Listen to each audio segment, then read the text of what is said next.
Hey everyone, it's Andrea over at Sewspire.com, and today I'm here to show you how to sew this sweet little drawstring bag. I designed this to be used as a lunch bag, but I know you all can come up with lots of different purposes for it. It is tall enough to hold the Swell bottle, which is my preferred water bottle. So it closes via the drawstring closure there. On this one, I've used a great wax canvas at the bottom. I am not sure if this would be big enough for a bottle of wine, but I'm kind of seeing that as well.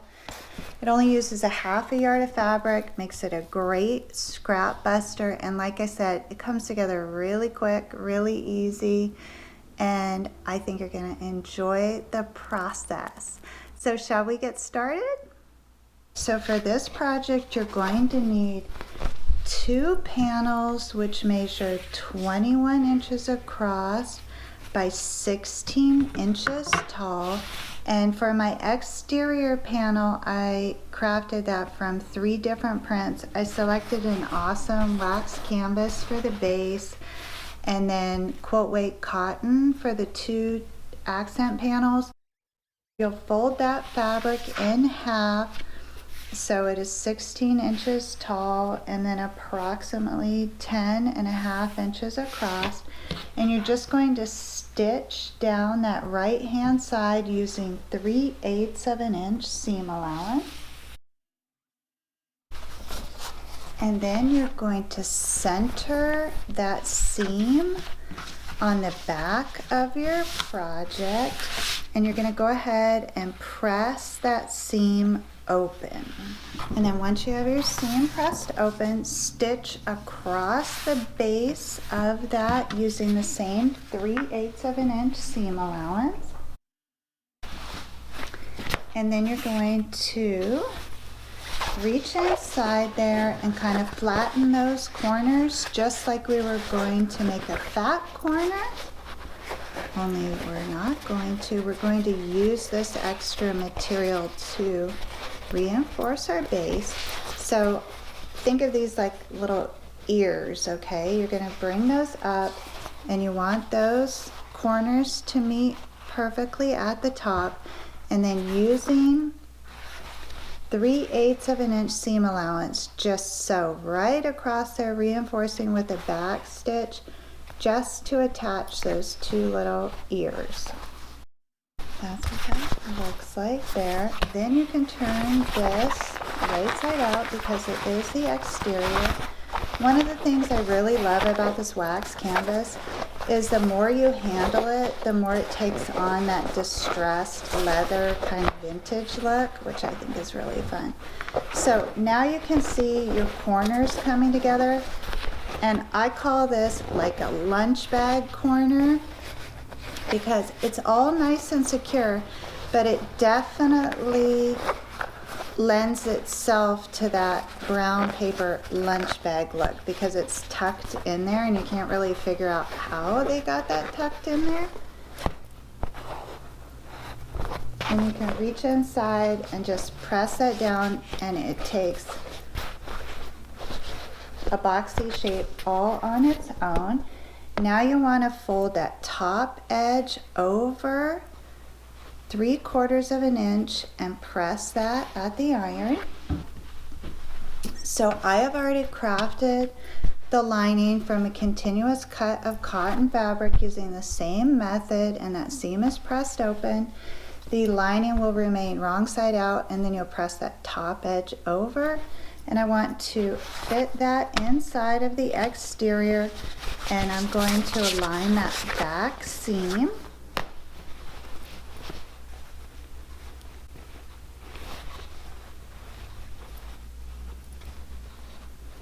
And then pin everything in place. That fits nice in there. Now I'm going to remove the machine deck and stitch all the way around this perimeter using a narrow 3/8 of an inch or less seam allowance. And then I'm going to pop down an inch and create another row of top stitching all the way around, and that is going to create the channel which I'm going to feed the drawstring through.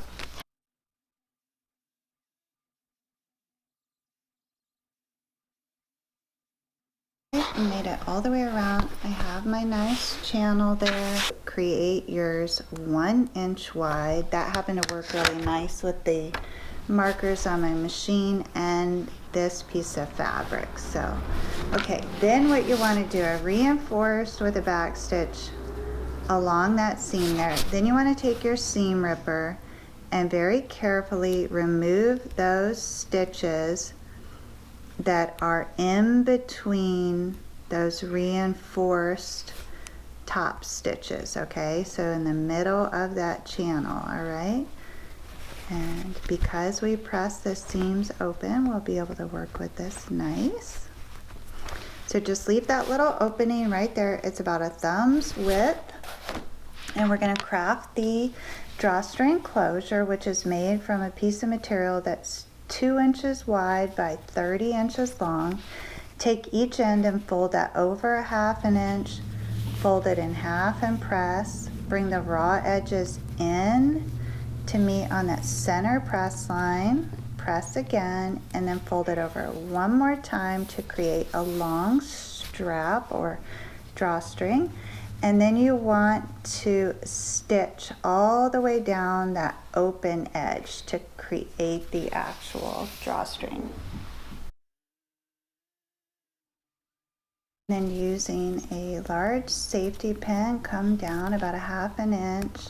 Just going to feed that through that opening there in the seam and work your way all the way around through that channel, just pushing and pulling as you guide that drawstring through. So unhook your safety pin and line up the edges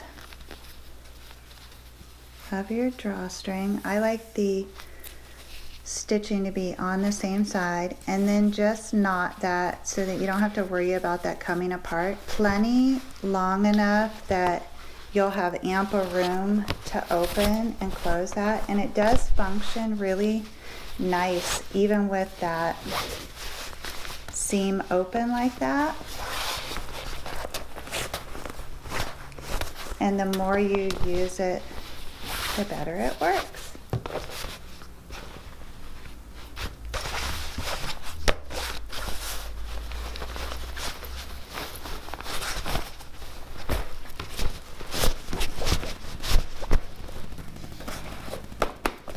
And so this style of bag could serve many different functions.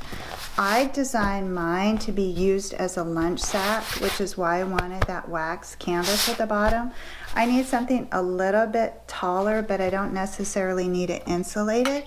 And so this is big enough that it'll hold my water bottle, my swell bottle perfectly. I can put a yogurt in there, my sandwich in there, whatever I'm having for that day. And then this drawstring will double as my handle. But it occurred to me when I was making this is perfect size for a big fat skein of yarn. So this may serve double duty and end up at my knitting class as well. I hope you enjoyed the project.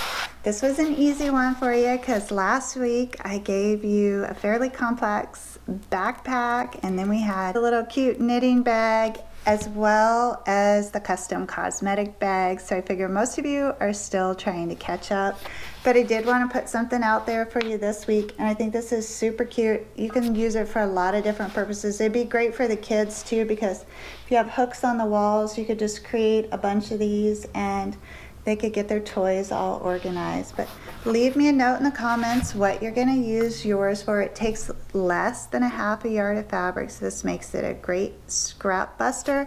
And you can tell with the patchwork design, it really changes the look of the bag and makes it a true one-of-a-kind.